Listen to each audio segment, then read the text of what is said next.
मरहूम चौधरी मुनव्वर हसन चारों सदनों में कैसे पहुंचे? इकरा चौधरी भी क्या मुनव्वर हसन की तरह सांसद बनेगी? बहुत बहुत शुक्रिया आपका।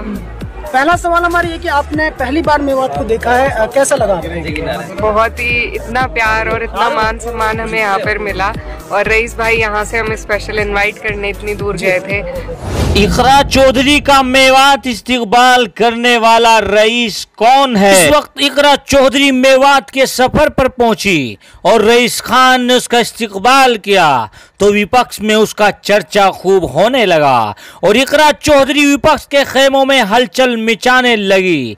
किसी को क्या मालूम था कि 15 मई 1964 को कैराना के महल दरमियान में पूर्व सांसद चौधरी अख्तर हसन यहाँ जिसका जन्म हुआ था, जिसका नाम मरहूम चौधरी मुनव्वर हसन था, और क्या मालूम था चौधरी मुनव्वर हसन के घर में एक बेटी ऐसी पैदा होगी कि जो कैराने में ही नहीं बल्कि अलग अलग प्रदेश में हलचल मचा देगी, जिसका नाम इकरा चौधरी होगा। और इकरा चौधरी ने मेवात के हर बंदे के दिल में मोहब्बत के दीवे जला दिए।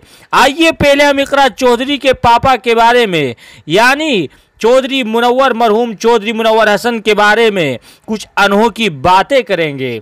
हम आपको बता दें इस शेर के साथ, दिल का सोना सा तराना ढूंढेगा, मुझको मेरे बाद जमाना ढूंढेगा। पश्चिमी उत्तर प्रदेश की राजनीति के बेताज बादशाह मरहूम मुनव्वर हसन की बात आज हम करेंगे।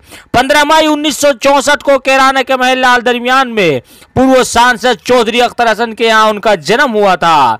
बहुत कम समय में अपने आप को देश की राजनीति में मजबूत कद के नेताओं में शुमार होने उनको लक़ब मिला। मरहूम मुनव्वर हसन की राजनीति का आगाज 1991 के विधानसभा के चुनाव से हुआ। 1991 के विधानसभा चुनाव में मुनव्वर हसन कैराना विधानसभा सीट से चुनाव लड़े और कैराना विधानसभा सीट पर उन्होंने कैराने की राजनीति के दिग्गज नेता हुकम सिंह को भारी मतों से हराकर प्रदेश की राजनीति में अपने आप को एक मजबूत नेता के रूप में अपने आप को स्थापित कर लिया था।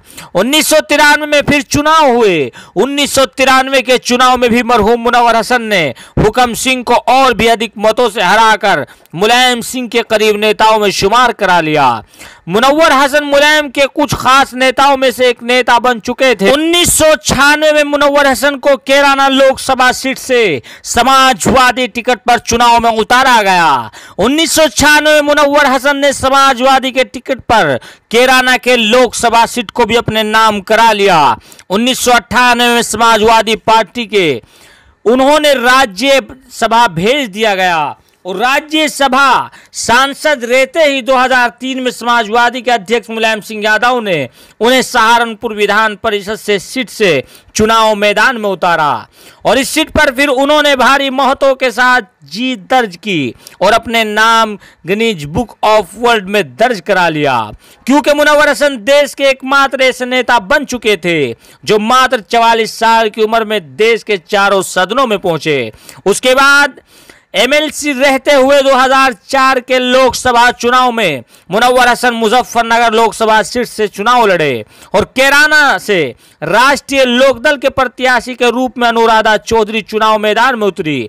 मुनव्वर हसन पर मुजफ्फरनगर की लोकसभा सीट के साथ साथ कैराना लोकसभा सीट की भी जिताने की जिम्मेदारी दी गई थी और मुनव्वर हसन ने भी अपनी जिम्मेदारी को बखूबी निभाया और दोनों सीट समाजवादी पार्टी और राष्ट्रीय लोकदल के दोनों प्रत्याशी लोकसभा में पहुंचे। यहां तक कि कैराना से वर्ल्ड रिकॉर्ड जीत हुई थी और अनुराधा चौधरी 30,033 वोटों से कुछ अधिक मतों से जीतकर लोकसभा चुनाव में पहुंची थी।